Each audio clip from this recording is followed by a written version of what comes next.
Well, good day, everybody. Thank you so much for tuning in. Tim and I are very excited to present a packed show today. We have 2 to 3 guests. We're still waiting on a couple to sign in, but we're going to have Larry Alvarez on. Tim's going to give him an intro, but this is the SCV Insider Show.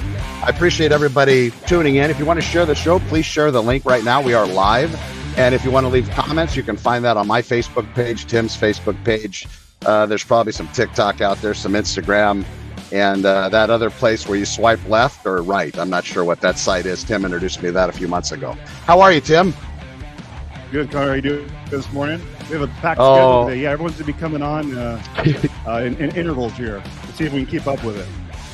I like that. Yeah, it's going to be exciting. You know, I think we should schedule more shows under the influence. We need to do it later in the day then. That's for sure. Exactly. Oh, that's exciting. Yeah, I was reading Larry's bio. I'm really excited to talk to him, and the other 2 cats are Fred and Eric. I'm excited for them as well. So please stay tuned, everybody.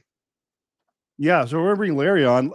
Larry's a retired LAPD detective. We're all were in law enforcement at one time or another, and he took over as the current. He actually is the current department chair and full-time faculty of administration and justice at College of the Canyons.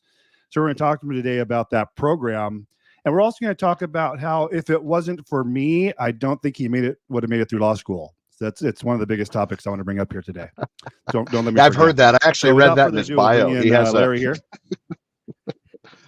Yeah, it was on there, right? Yeah, it's in there. It says, "Thank God for Tim Blankenship. If it wasn't for him, I never would have gone to law school." Yeah. Yeah, that first right. 3 months was rough without Tim. I tell you. Format. Maybe I'll shrink. Hold on. Yeah. Oh, perfect. I put my chair down a little bit so we're not. Morning, How are you, Larry? Good. Good morning, guys. Thanks for having me. So tell us a little bit about. I know I read. I like it. I think it's good. We're all here together, and I think I need to scoot back from the camera. My head looks larger than everybody else's. I'm not sure why. Can you help me with that, Larry? Is my head really larger? Or, oh, yeah, I'm doing the same thing, Connor. I'm backing up myself. So there we go. Yeah. Okay, this is good. Oh, that's much better. I love it. Well, fantastic. So, what do you do? Give us a few minutes about where you're from and what goes on. And you're at College of the Canyons, right? Yeah, College of the Canyons. I've been teaching over there since 2004. Really, I started as an adjunct to what they call a part-time instructor over there in the criminal justice program. And I was full-time with LAPD at the time. And in 2017, Bob Brode, who had run the program, the department chair for a long time, almost 20 years before me, set up and he retired. So I applied for the job, and I was offered the position to be the full-time faculty member and department chair of administration of justice. And I retired from the LAPD at that time. And here I am. So I've been there probably starting 7 years this coming fall.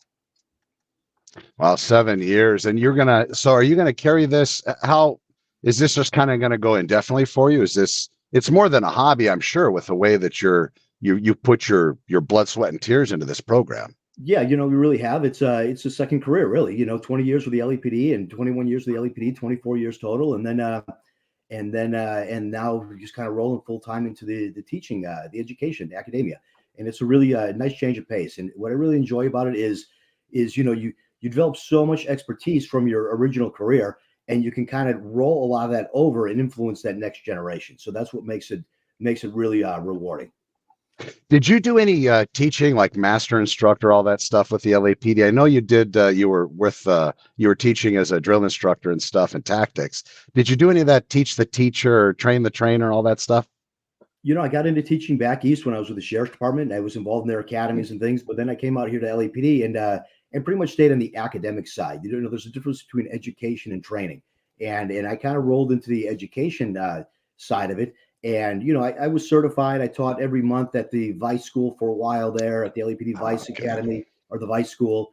I would teach a lot of in-service training, divisional training days, and things like that. Once they realize that you're teaching on the college level, they want to bring you into their training programs.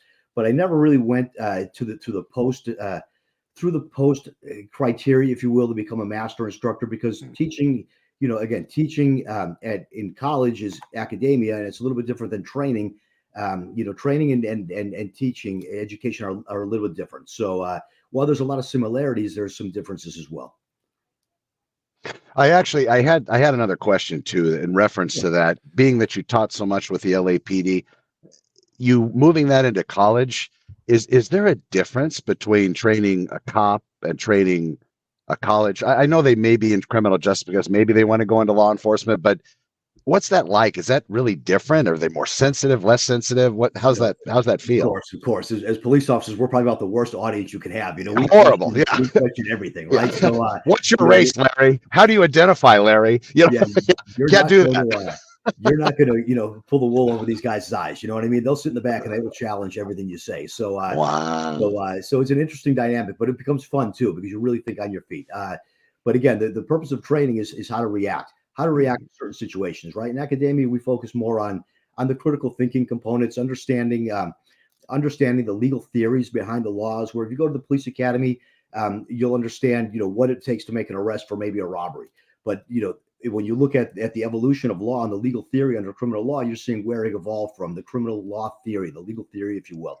And you start from the common law and how it evolved to the model penal code, and then how it related over to the legislature, the law that we see today.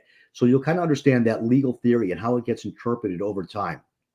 For example, we look at in law enforcement today as a robbery is a crime against a person. But actually, under common law, the legal theory started robbery under a crime against property. It was considered crime against property. And so where that came from, and as we kind of learn more about criminal behavior, we see that robbery is more predatory in nature than property driven.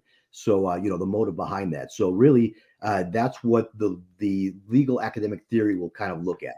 But we're also in College of the Canyons, we're academic, but we're also career prep.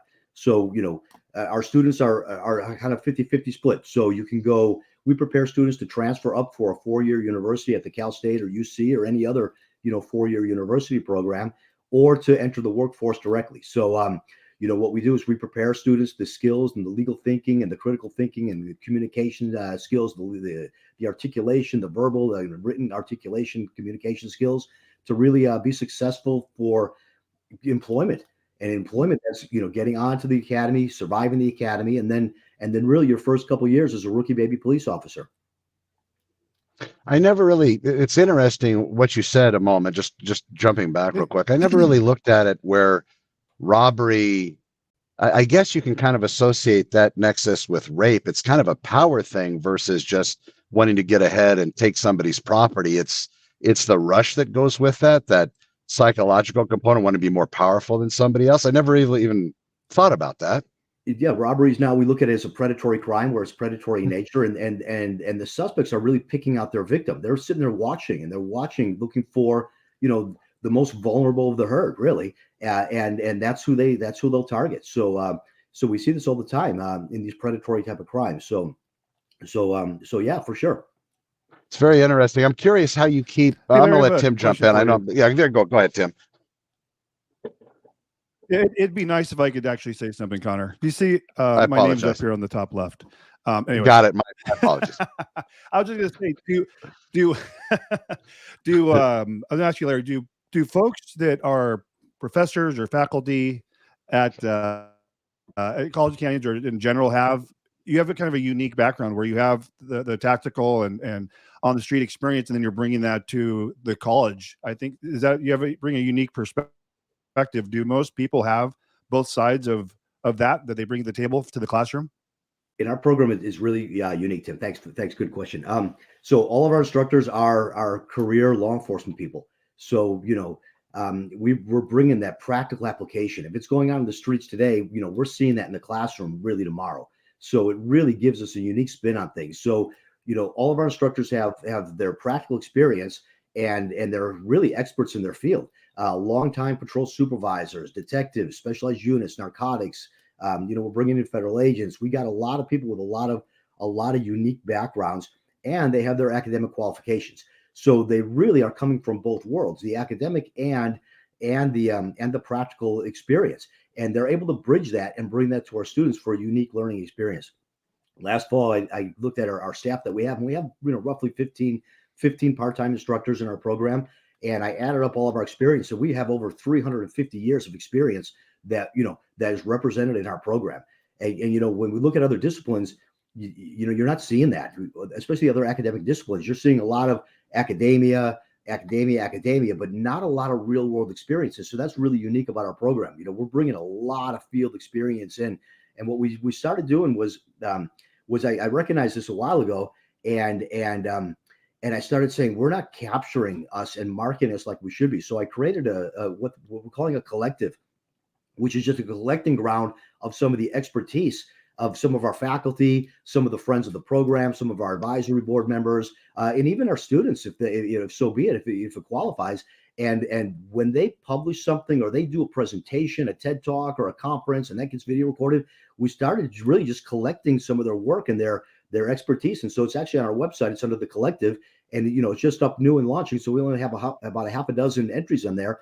But from use of force investigations to police culture, to human trafficking and organized crime and counterterrorism, and we're kind of collecting some of this expertise and sharing it with our student population and the academic population in general, just as a way to kind of highlight our staff and educate people who are interested in learning on different topics within the field.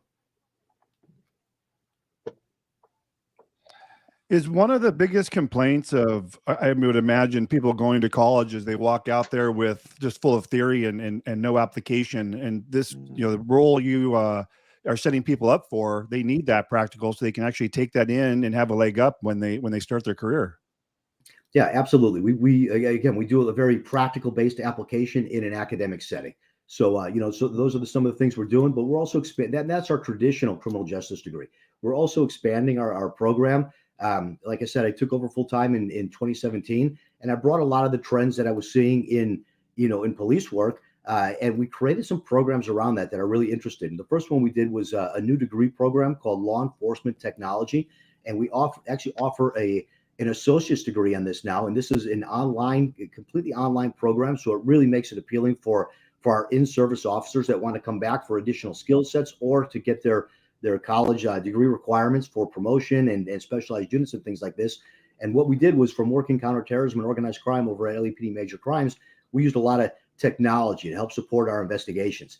And so we designed this program based on those skill sets. So it's it's a very skill-based program put into an academic format. And we took a lot of what was going on in the Federal Law Enforcement Training Center, a lot of their training, and we kind of compiled it into an academic setting. So really cool program: electronic surveillance, computer forensics, electronic tracking, how to ping cell phones, poll cameras, GPS tracking devices, drones. We have a class on drones, the small aerial unmanned systems, a class on drones that's in there, and really a kind of exciting new program. We're the first in the country to offer this. And again, it's very skill-based and make it very practical for our in-service officers. And when you look at technology really isn't going away, right? So we have to kind of embrace this. And right now you see a lot of the specialized units housing these tech squads and tech units, if you will. But, in 10 or 15 years, I wouldn't be surprised if these basic skill sets are required for DA filing and prosecutions, for your typical geographic divisional detectives. They're going to want to see what the cell phones, what the messages did, what the tracking was on these things. So this really kind of lays that foundation and prepares our students for 21st century policing, in the upcoming years. It's going to be like Demolition Man. You're going to have to, speak it, suspect, lie down to the ground, don't move. I wanted to ask, outside of the realm of the curriculum that you've established for this program, or you've worked with others in doing, how far outside that box can an individual instructor go? I know they have to stick to the lesson plan, but are they able to talk about their own real work experiences? I mean, of course, if they're not, subject to felonies and all that. Of course, absolutely. So and that's what we do. We have a lot of academic freedom as instructors to teach the lesson plans as you can, and that's what makes our staff so unique. They're bringing in their personal experience. They're using a lot of creativity in those classes to really kind of get those major tenets of those major objectives, if you will, the student learning outcomes, to qualify one way or another. Wow, yeah. There's nothing. I've never even heard of anything like that. That's fantastic, Larry. Yeah, so thanks. It's a lot of fun. We're building that one. We're getting prepared to launch a new one that's at the final state approval on crime and intelligence analysis. These are civilian positions within law enforcement. And they do a lot of operational support, operational and investigative support. So we're bringing that certificate in. That should be hopefully approved in the next few weeks here, really waiting on final state approval. And then we can start advertising that and hiring for that and scheduling that hopefully for the fall, if not by the spring semester. And that'll be a non-credit program. And what that means under workforce development grants in California, it doesn't cost a thing for our students. So it's another certificate program that we're just kind of expanding our opportunities for our student base. So it makes it a lot of fun to develop these new programs and provide these opportunities based on the current trends. Oh, very, very good. In this one here, this is critical. I mean, no, I was just going to say being able to share that the real life, like what's going on today, as opposed to the theory, and sharing real life thing, because there's a lot that's been happening, since all the rioting and all the things. A lot of policies have changed, and law enforcement's changed, and how people feel about law enforcement. So it's good that they're getting real time, real live experiences going on. They can see how what you're teaching in theory is being applied. No, absolutely. And we do it with the basis of constitutional policing. So a lot of things come back to the Constitution. The Fourth Amendment, of course, is key for patrol officers. So, a lot of things are related back to that. We incorporate a lot of the ethical and the moral conduct, things along those lines. And again, the articulation skills, everything is, why would that, does this serve us? Why would you do it in that manner? Link this to the law. So we do a lot of things along those lines. Do you also get into the changes in the police department? I know you've seen this. Tim and I did a little bit when we were on, but now it's really changed where there's just different rules. Maybe having the officer that identifies with a person's gender go out and search you, titling people a certain way or not titling them, and asking them what they're comfortable with. Do you go into all that, and what's that debate look like in class, especially? Maybe you're a certain way, the students aren't. I don't know. How does that work? So yeah, that's, of course, that's a social, society's emerging, it's changing, it's evolving. So, you have to be cognizant of that. And it goes to your communication skills, right? In LAPD, we're famous for that. We're the most diverse organization probably in the country, right? And we're very effective at dealing with different types of people, whether it's race, sex, gender, culture, religion, and we become very effective at that through what we do. I don't get into the politics, if that's what you're asking. I leave politics out of my classroom unless it directly impacts my, a discipline specific event. A proposition or a DA policy or a law that affects crime enforcement or a crime. We'll touch on those, but I really try and keep the politics out of it. I approach things in a neutral fashion and objective. There's a lot of criticism in academia right now that it's an indoctrination and pushing of views. And I really stay away from that. I do things in an objective manner, and I will argue both sides of the argument. I'll present both sides and even three sides of the argument. And a lot of times in my classes, I'll play devil's advocate.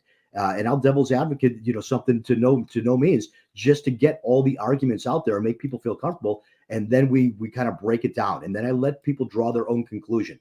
It's not my job to tell you my viewpoints. You don't want to think like me. I want you to think, you want to think for yourself, and I want you to think for yourself. So, make those arguments, have those discussions, and approach things calmly and clear thinking and with a critical thinking mindset. So that's really what I try and do in a lot of my classes. And I know my instructors are a lot of the same way. So we really kind of, we don't hop onto that, the political, common narratives, if you will. We kind of avoid that in the classrooms. I think that's critical for education. If you know my viewpoints, there's a problem. There's a problem with my instruction. Interesting. I like that. It's good.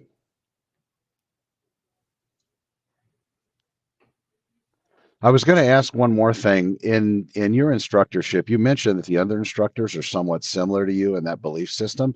I'm sure you got to have a couple that probably drive you crazy. You want to mention them by name and embarrass them on the show today? No, I'm not going to do that to the guys. Okay, they're good guys. Everyone teaches to their own style, and that's part of the academic freedom of doing that. And we encourage that, right? But it becomes a lot of fun because then we can banter in the classes, right? Yeah. Back and forth, so you still have that between the instructors. You still have that camaraderie where you're able to punch each other in the arm and stuff, right? Absolutely, yeah. We're still all cops by the end of the day. So good, very, very good. our meetings become a lot of fun. So, we goof around a lot, and then we have a second roll call and all that kind of stuff. So, of course, Larry, it was great having you on today. All right. Thanks, guys. Thank you so much, Larry. Looking forward to hearing more from you in the future. Thanks for coming on. Okay, you guys. Connor, yeah. Thanks, Larry. Talk to you soon. You got a lot of balls you're balancing over there, Moving Tim. on. You're flipping balls So, around, by the way, when I cue the switches. music, That means shut up. you got to see the control panel over here. What's that? Oh, you don't like being a big deal. Your big head. So, All right. So now we're bringing on Fred Castro. which is dangerous, actually. He's waiting in the green room here. Yeah. Hold on. Yeah, I like What's that. that? Well, he's dangerous because he has a podcast, and it looks like I listened to one of the episodes. He's going to be good for us. I think he's going to be good. Yeah, a lot to talk about. So I'll intro him here. I just lost the intro. Gotta love it. Where is it? Well, Fred Castro, Stand For It podcast is about core American values and getting back to what really matters: freedom, choice, and independence. And he's with Sean Wilbanks on the show, but we have Fred Castro today. And brought to you by two real guys, Fred Castro, Sean Wilbanks, sharing life's up and downs, overcoming life's hurdles. There you are, Fred. Oh, my God, look at that. Beautiful hat. I like it. Thanks for picking up there, Connor. Appreciate it. You're welcome. Hey, good morning, Fred.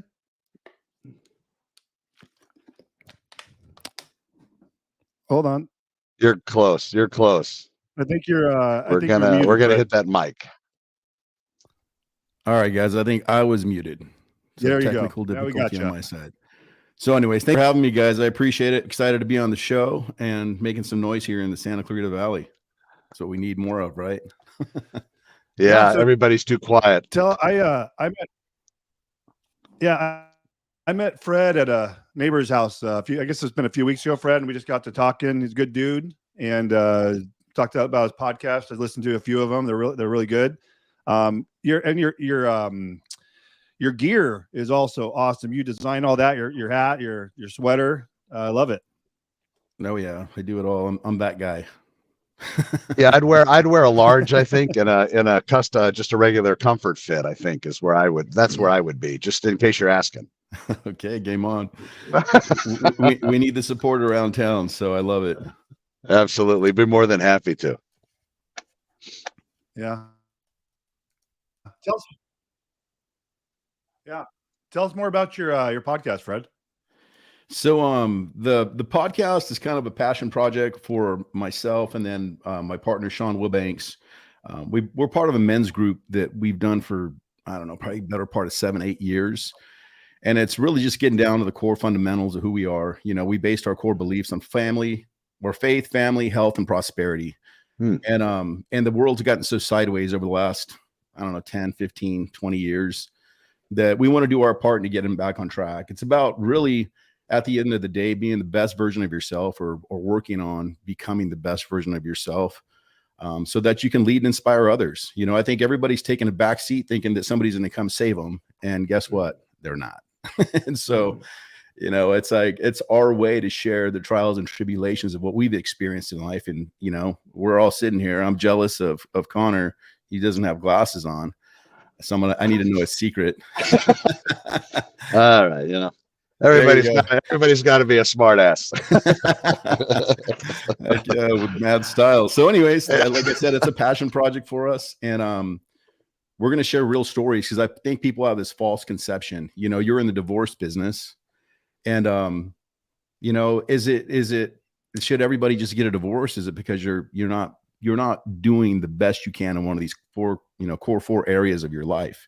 Are you not stepping up? Are you not showing up? Are you not being present?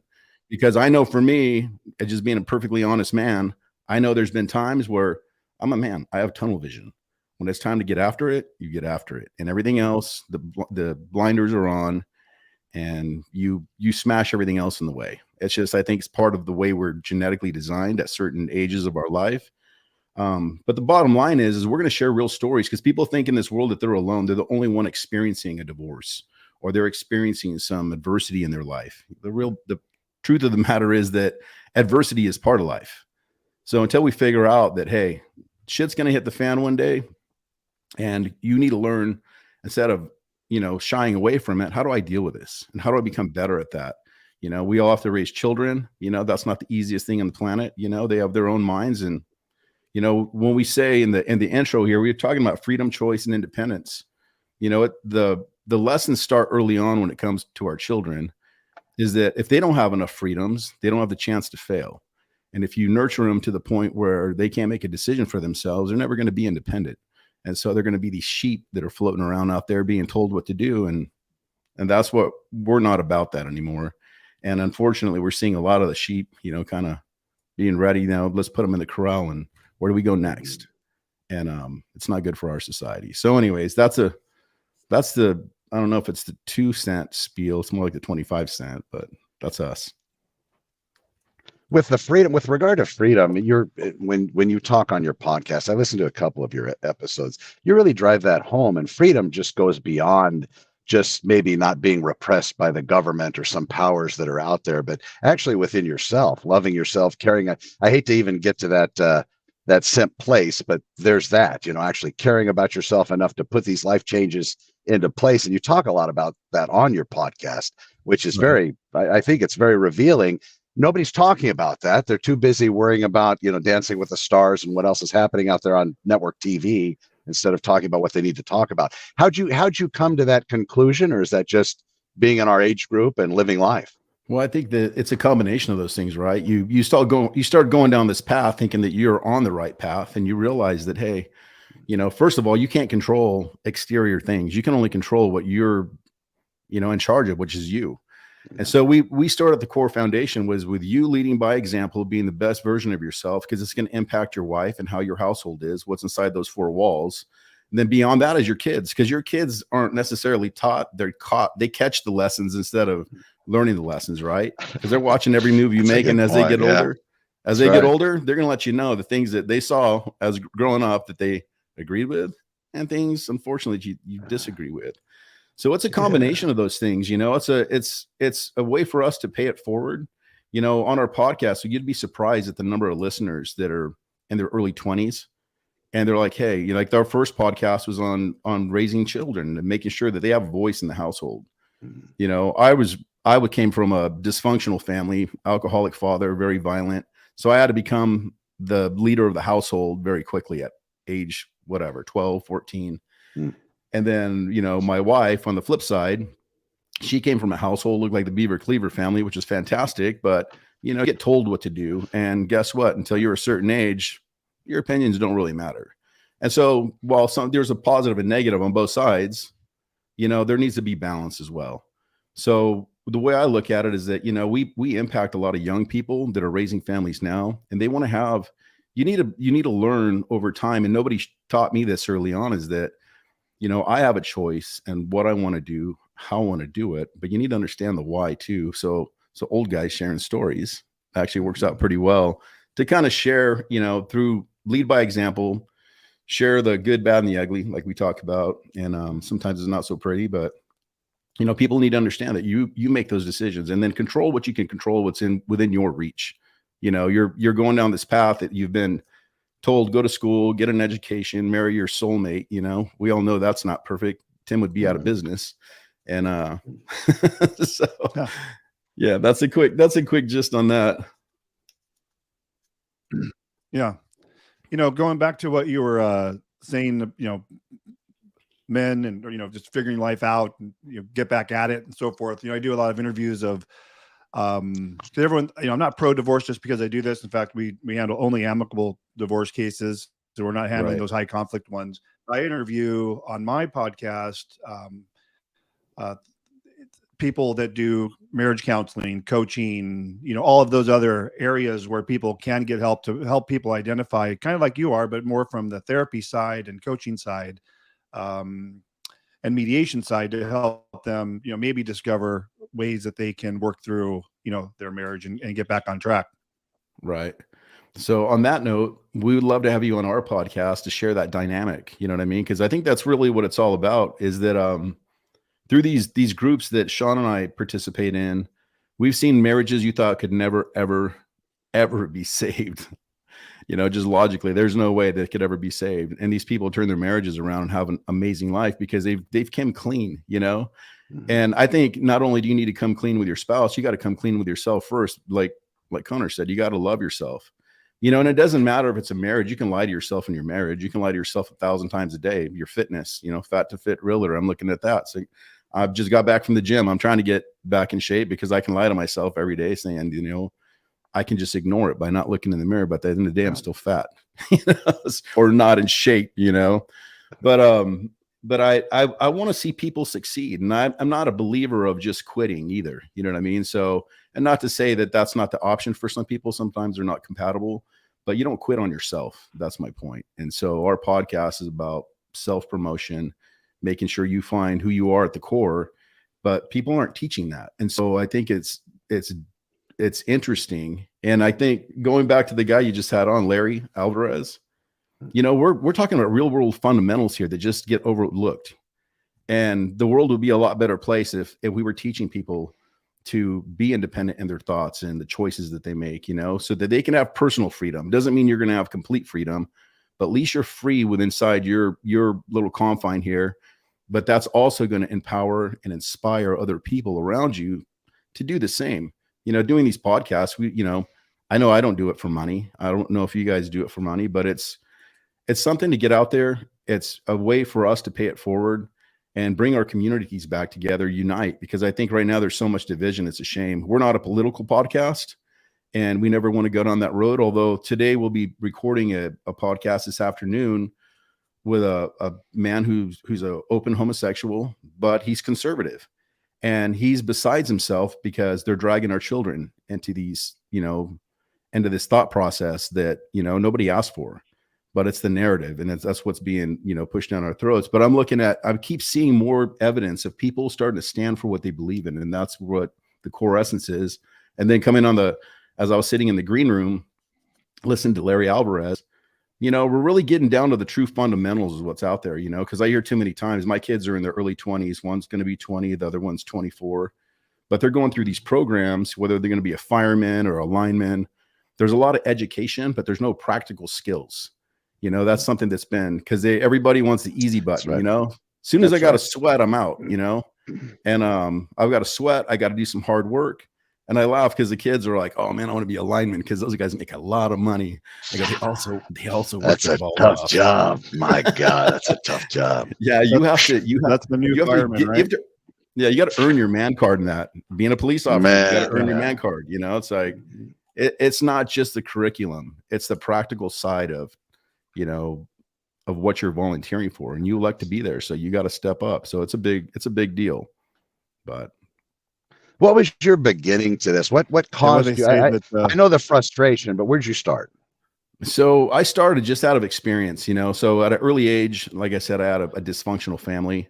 And the short story is that my dad was extremely violent, and we lived in Tucson, Arizona. I had to jump in the van, patch my mom up, 3 sisters, put them in there, drive to California, no license. It was better than waiting around till this guy got out.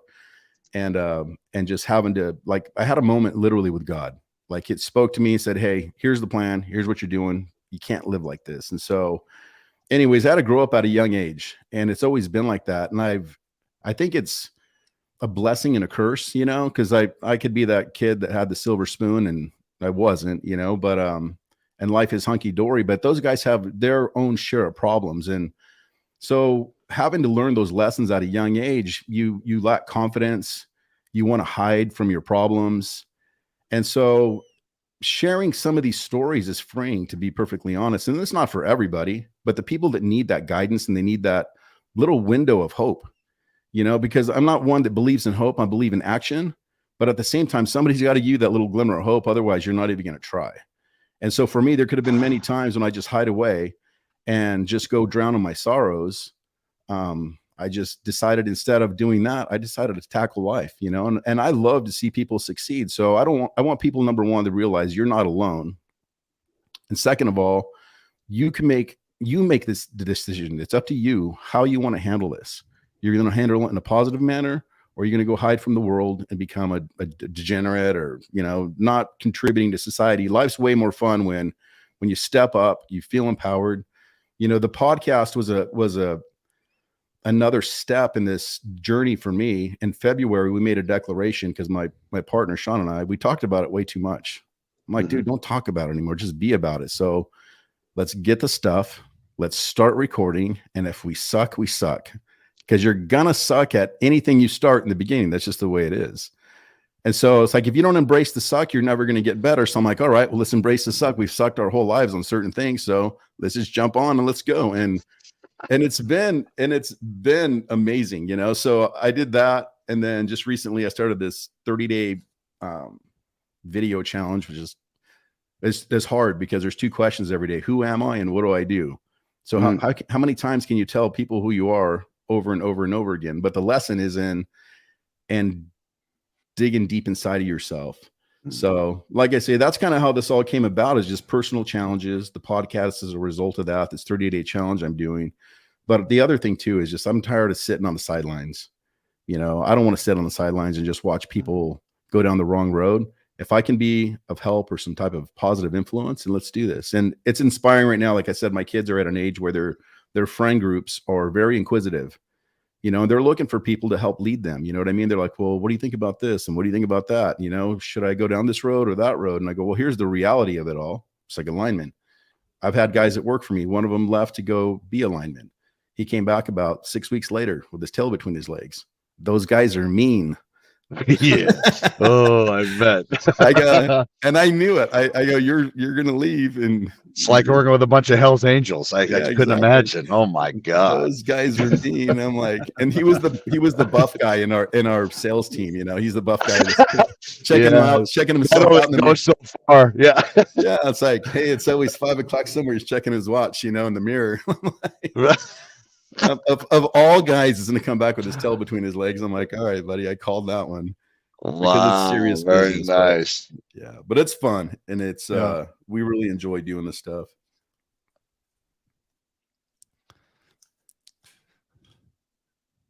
There was a lag. I didn't know if Tim had the Stand For It podcast. Yeah.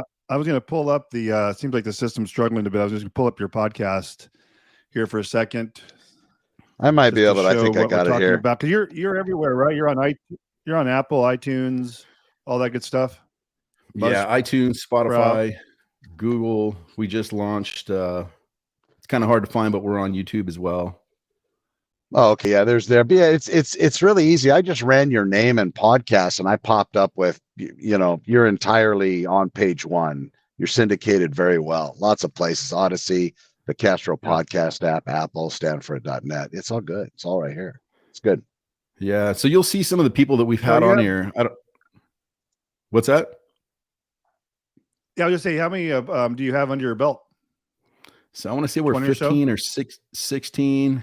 And we have another one this afternoon, like I said. And then but we've had some people on here. It's kind of interesting how the word spreads, and you know, we want to bring real people on that have real stories to share. Like you know, obviously there's a story I'd love to know about Connor, this fat to fit realtor. And but this guy that we just interviewed, Bishoy, he doesn't talk about that at all. We got to promote him. Hey, we're gonna go look at houses, but we're jogging. So yeah. And we're not gonna eat anything. And I'm gonna make fun of you all the way. It's gonna be great. Yeah. So the people that we bring on, we try to bring somebody on that has a compelling story to share. Like this guy, Bishoy Kella. He did the 75 hard program, and but he's a young guy. You know, he's just 29 now. And but he ballooned up to 350 pounds.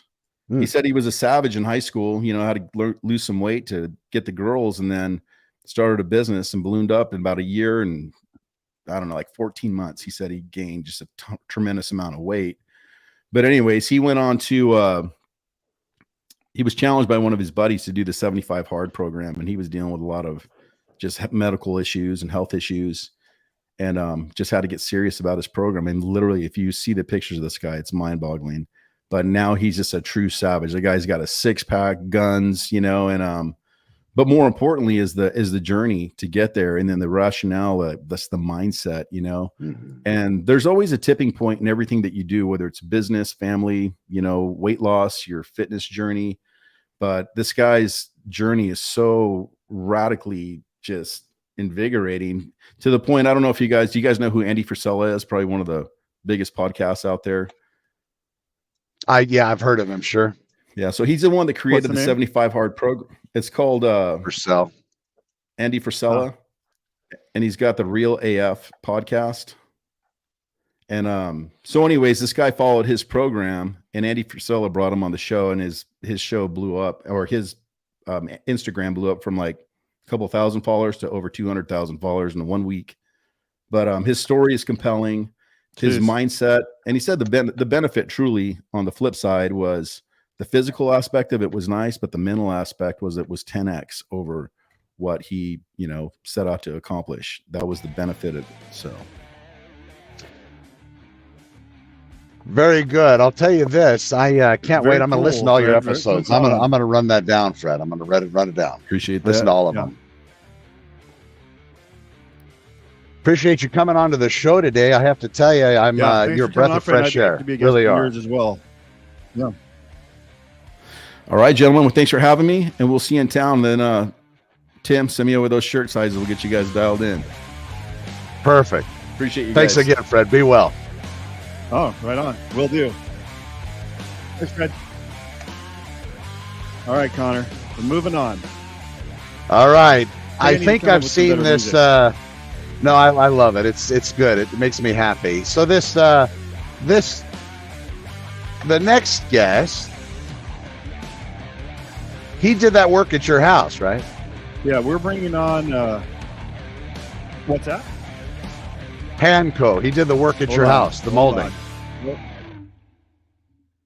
Yeah, HANCO molding. I got an intro here. I'm going to intro him right now. We're going to bring him in. Get ready, Eric. We're going to loop you in. He's coming live from his van today. Awesome. Let's bring him into the loop here.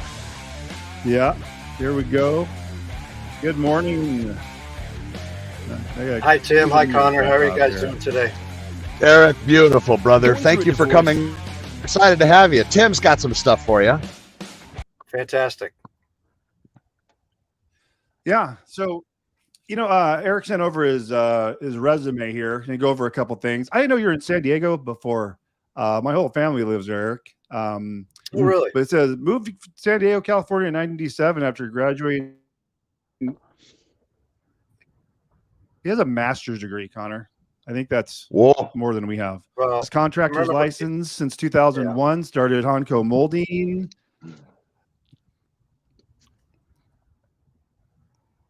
What's that? You're lagging a little bit. Yeah, I was going to say I'm a few credits short of my doctorate.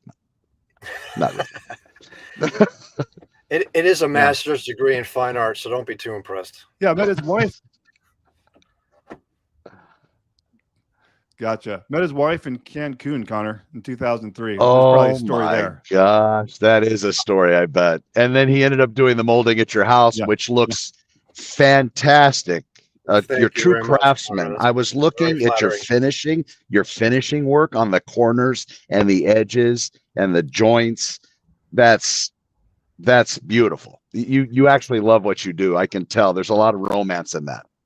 Well, thank you very much. I really do appreciate that. Yeah, I take a great pride in the craftsmanship, as well as sharing that craftsmanship with my employees, and it comes from the teachings that I had as a high school student. I was one of the last to be able to take woodworking in this particular high school. It was replaced with computer courses, and I had a really passionate teacher. Very discipline oriented, but I had to do things properly. And I learned that there's great satisfaction in making something simple as just a corner fit together correctly. There's great reward in that. And it's a great lesson really for life, obviously, but I just enjoy doing that type of work and sharing it with my team and providing it to my clients. Definitely. It was very easy Yeah, I to wanted see. to. I've seen a lot. Very good. Go ahead, Tim. Sorry. Thank you, sir. No, just like I said, Connor, I have the mute button right here. If you keep this up. Sorry about that. My fault.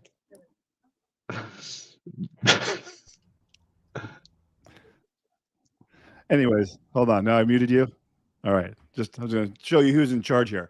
Yeah, but I wanted to bring Eric on because he's done a lot of projects at my house. He's been doing this for 22 years, and he's been here in Santa Clarita for quite a while. But I brought up his Yelp page just to go over like some photos in here. But like you said, his finish work it's absolutely amazing. And you do, if you could, Eric, if you could say like just go over the list of things you do. You do molding, you do crown, you do all of that finish work, right? Yeah, so my background is specifically furniture design and furniture construction, and that's where I got to really kind of geek out on all these crazy joints, as you were pointing out, Connor, the integration of two different pieces coming together properly. And so that led me to find a job when I moved to San Diego. I found a job working for a flooring company, and they needed guys to run baseboard. And they didn't pay by the hour, they paid by the foot. So the more accurate I was and the faster I was, the better money I made. And I really enjoyed that reward for perfection. And so I began doing that in San Diego. So my initial carpentry work after getting out of college was baseboards. And then while I was at a client's house, they say, "Hey, Eric, I need this window done. Would you mind doing that?" So the next thing you know, I was doing window casings, door casings. And then I still remember the first job I did for crown molding. Scared the heck out of me. And they said, "Look, we're having a wedding here at the house. My daughter's getting married. We need crown molding. Would you give it a try?" And I thought, holy cow, how am I going to do this? But I gave it a try. I'd love to go back to that house and fix it now that I know a lot more. However, you take a risk, right? You take a risk, you give it a try, and you see what you come up with. And so that led me That's what the caulking's for. That's what the caulking's for. Caulking and filler fixes a whole lot of sins. So, that's perfect.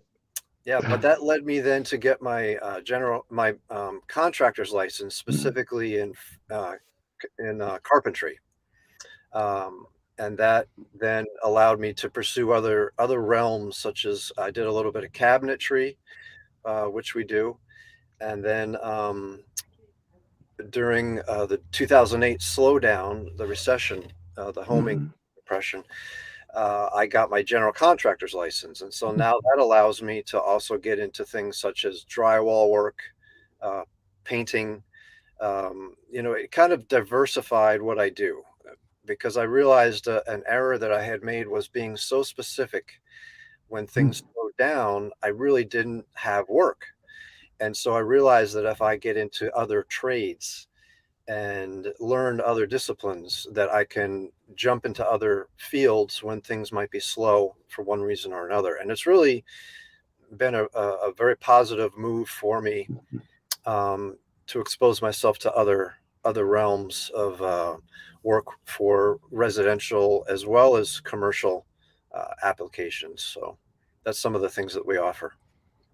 There's never an argument when it comes to perfectionism. There's never an argument when it comes to doing it right. In fact, nobody even says anything when somebody does a good job with the molding of the door casings or window casings, like you do wainscoting. But boy, you screw that up. Oh, everybody says everything. It's horrible.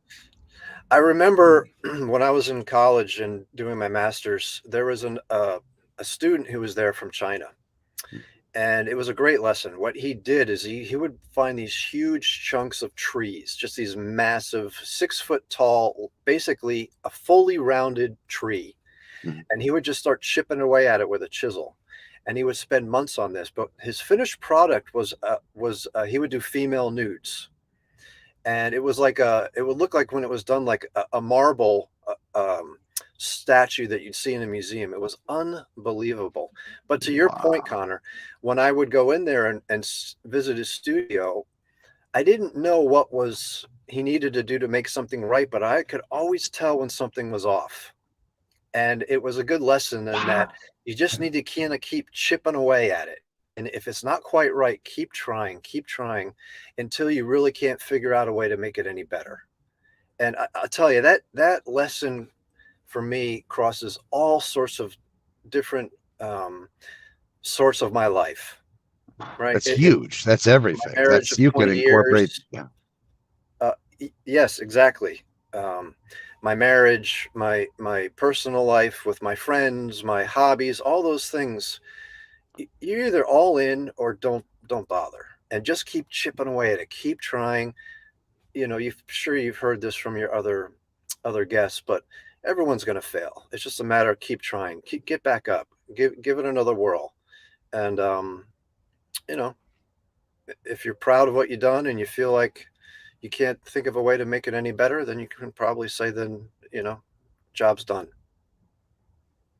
I know Tim mentioned this earlier. You do not only the molding, you do cabinetry as well. You can pretty much do everything, or now that the market's changed a little bit, you're more highly in demand, or do you still spread out and do these different other contractor stuff? That's a great question. We do a little bit of cabinetry. I got into that with a friend who has a cabinet shop, and he does build some cabinets, so I do some installs. So like the top right picture, you can see there's some cabinetry that we did with some molding behind it. Oh, that's nice. Yeah. So we do a limited amount. I basically work out of my my van. I don't have a cabinet shop, but I have guys that can build cabinets if that's necessary. But there's a big demand right now for these feature walls. So if you see the center picture around the fireplace, the shiplap, Yeah. that's a big demand right now. And the picture to the left of it, that's a vertical slat wall that we do a lot of now. The newer homes are getting, there you go, really into these modern looks with basically art walls they're geometric in design, and just kind of to create an interest in a room where they're trying to highlight a particular thing. Headboard walls, like in a master bedroom, is a real popular place for this. Dining room walls, we'll pick one wall and kind of, add interest to it. Entryways, like the picture. Wow, Yeah, look here's at an that. entryway where we added, this is referred to as board and batten. So Board and batten. the vertical and horizontal geometric pieces are the batten, and behind it inset are boards, which makes the wall flat. Here's another example of it. Yeah. So you're putting like you're putting Yeah, up I really the like these. frames. exactly. You're putting up those little window frames. Exactly. That's exactly right. Oh, Before we started, it was wow. all drywall, and then we Okay. put in the frames, and then we add the pieces behind the frames to make it flat, so it can be painted and look nice and smooth, to make it look like a full wood wall. Yeah, this one was a little nuts. I got the plans from this particular gentleman, and he had a designer make them for him, and I thought, holy cow, how am I going to do this? But that's the fun, it's how can I challenge myself and my team to do something that's kind of out of the box? Oh, that's amazing. Coffered ceilings are another hot ticket right now. People love this look. We'll take an inset niche either on a wall or a ceiling, and we'll add beams, and then we'll trick out the beams with crown molding and then paint the interior. You can do beadboard in there. There's some really cool applications to just add some drama. Beautiful. To an area. Wow, look at that. Yeah, It's thank you very much. amazing. Great work. Wow. Yeah. I know I saw Tim's place. I was just you can There's ask him. Tim's I was wall. I was really just taken back. Just beautiful. And again, it's just the way it's finished. There's no it's perfection. It's really, really good. And with all these cuts, I can't even imagine how that works. I don't even have the math How do you skills get to these? Yeah, how do you get these round like this? Are these like rubber or? Yes. So there's a special material that's made for molding that's referred to as flexible molding, and it's a resin that is poured into. It's a positive negative. So they'll do they'll take a piece of molding that's straight. They'll make a mold out of it and make a negative, and then they'll bend that negative because it's foam. They'll bend it to whatever shape you want, and then they pour the rubber in there, which hardens up, and it's actually when it's cured, it's hard enough to be able to sand. And so we make these pieces, these curves you see, the crown molding at the top, and then the casement, the doorway casement, are all made out of rubber to accommodate that. Back in the old days, they would, in the 20s and 30s, they would make these forms out of plaster. So they would lay up layers of plaster. They would take a knife and draw the knife around the curve to create the shape. But that takes a lot of time, a lot of dry time, and those tend to crack. That's pretty tricky. These rubber pieces really hold up over time, and you walk in and I tell you, that's just like, holy cow. They're really neat. Wow. It adds so much dimension. looks Whenever super I nice. walk, whenever I'm showing a house, like if I were to show Tim's house when we sell it here in the next couple of days, if I were to show, We just finished the barn door for him yesterday. Sorry, he's got to go. We got to move. But no, Oh, if you walk into a house like that, it adds so much depth and dimension for a buyer. It is the difference between what's going to sell and what's going to not, what's going to get a premium. You'll get your money, every cent out of this, you'll get it back out by selling with this change. Amazing. You're absolutely right, Connor. And I've heard that from my realtor friends who sell. They'll say they'll have 3 or 4 people walk in and look at the house, and the 4th one will see all the moldings. They don't even want to see the backyard. They're buying this house. They love all the trim work. And the other thing that's great about this particular work we do, I would say it's in line with painting in the home, painting the walls, is that you get a lot of bang for your buck. The molding isn't terribly expensive. We can really do, quite a bit of work in one day to modify a particular room. Let's just say it's a nursery. You're having a newborn on the way, and you want to make a nursery. We can go in there and add a little molding, add a little paint, and in one day, very economical. You can get a lot out of that, and as you say, really increase the value of your home and just really change it from a house to a home where it's personal, where it's more yours, it's your style, the colors you like, the designs that you're interested in. It's very something that can be super personal, versus picking like a wood floor. There's only so many colors and so many styles.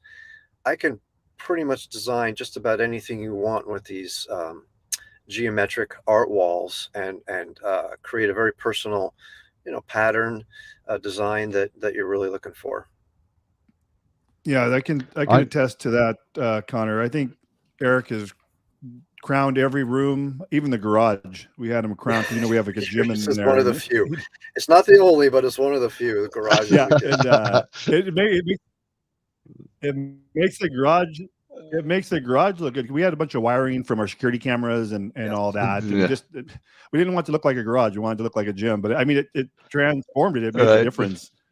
In there. Hey, if you're in there getting your work done, Tim, you're getting a pump and you're in pain, you want to look at something pretty. Yeah, and it does transform your house. We just have a little 1,600 square foot house, and it really makes it a home, like you said, Eric. It does, yeah. No doubt. I was just going to mention that as well. I mean, we work, of course, we work some in, Malibu, Beverly Hills, some of these West Side, but we also work in people's homes that are much smaller. I mean, I personally live in a 1,200 square foot house. We work in trailer homes. We work just about any apartments, condos. There's really no limit to where this can go. And, style isn't about money. Style is just about a way of doing things. And so that's the other thing that I love about this work, is that I'm not just working exclusively for the wealthy. I like to be able to diversify. And some of my favorite clients really are the ones that have saved up and they've planned this out and have waited years, and I can come in and make a transformation for them. And it really means so much to them. And that to me is really, really satisfying. What's your booking look like as far as schedule goes? It varies during the year. Winters are typically the slowest. Our busy time tends to be right around now when kids are out of school. Parents are home with the kids. The moms are starting to go a little stir crazy. By the third or fourth day that school's out, the moms are looking for someone else in the house to distract the kids. So we come in until about late July, early August. Then it starts to slow down. People tend to be on vacation. And then the busiest time of the year is between September and November. That's when people are getting things done for holidays, guests coming in and whatnot. So we typically book out anywhere from 2 to 3 days all the way up to about a month. It just really depends on the schedule. Yeah. And the average pricing on our jobs, I was going to say, they'll Connor, vary. yeah. Go ahead, Eric. Sorry, Tim, I interrupted. ahead, Average Eric. pricing on jobs, No, you're you're looking fine, at probably beginning around $1,500 for a job. And they can range up to 4 or 5, sometimes $10,000, depending on how much work you're looking to have done and what your interests are. So there's quite a range of pricing. And I love the opportunity for an in-home consultation, because if you were to go buy flooring or something in your house like that, is very easy to get a price from Home Depot or somewhere like that where you have a per foot price. But the molding side of it is much more difficult to kind of figure out what the cost is going to be. And that's why a free in-home consultation is really going to give you two things. One, it'll give you an idea of what the price on several different projects might be, because I love to break those down for people. And then the second thing is I can offer different ideas that I might have when I see your home as to what might be appropriate in different areas. Mm-hmm. That's very important. Eric, how can people get a hold of you? It's funny, Connor. Just to mention, Eric thought he didn't have anything to talk about for 20 minutes. I think we could go on for another hour. I was nervous, Tim, coming in here, but I guess I kind of settled in, didn't I? Well, the camera is good to you. Time, not Connor. Yeah, you're doing okay. Right. All my wrinkles here. So you're looking good. Thank you. You can find me at HANCOmolding.com. And that's HAHNCO, HAHNCO, molding.com. Yeah, the second H throws people. HANCOmolding.com. I'm on Instagram at HANCOmolding. My phone number is 661-810-3832. Eric, thanks again so much for coming on. I really wanted to bring you on just to share your expertise. You provide an amazing value. I was going to say, when Connor sold me this home 8 years ago, I told him I hated it. Oh. And after you put everything in, now I love it. Oh, man. Yeah, that means so much to me. You really dressed it up. It's beautiful. Really did, Eric. That's gorgeous. Very kind. I'm grateful to hear that. That made my day. That's for sure, Tim. Lipstick on a pig. Yeah, you put lipstick on a pig. I should make that my new tagline. Yeah, I love it. Thank you for coming on the show, Eric. You're awesome. Wonderful day. Bye now. Well, Tim, I'll tell you, this has been quite a show. I was very excited. 3 guests down. Fantastic. I loved them all. You got your Larry, you got your Fred, you got your Eric. Great people, Tim. Yeah. Great job. Yeah. I love it. It was great. I really enjoyed doing these interviews. All of these folks have they live here in Santa Clarita, and that is the Insider Show, Santa Clarita Insider Show. Right? I mean, I think it's just a new way to get people out there and really just have that discussion and talk about what they do. But yeah, I like this, just getting people on here, and we should make this a regular pattern. At least one, like we did the insurance guy last week. Took up a whole hour, and I think we needed that as well. Good information for the people out there listening. And those of you that are listening, please share the show. We would greatly appreciate thumbs up on whatever platform allows a thumbs up. And then, of course, just love us all to death. And if you know anybody wants to come on the show, contact Tim or myself, and we'll get it set up. Tim, great job. Love you more. Take care, my friend. I will talk to you soon. All right, Connor. We'll talk to you later. We'll see you next week. Look forward, brother. Be safe. All right, Connor. Bye-bye.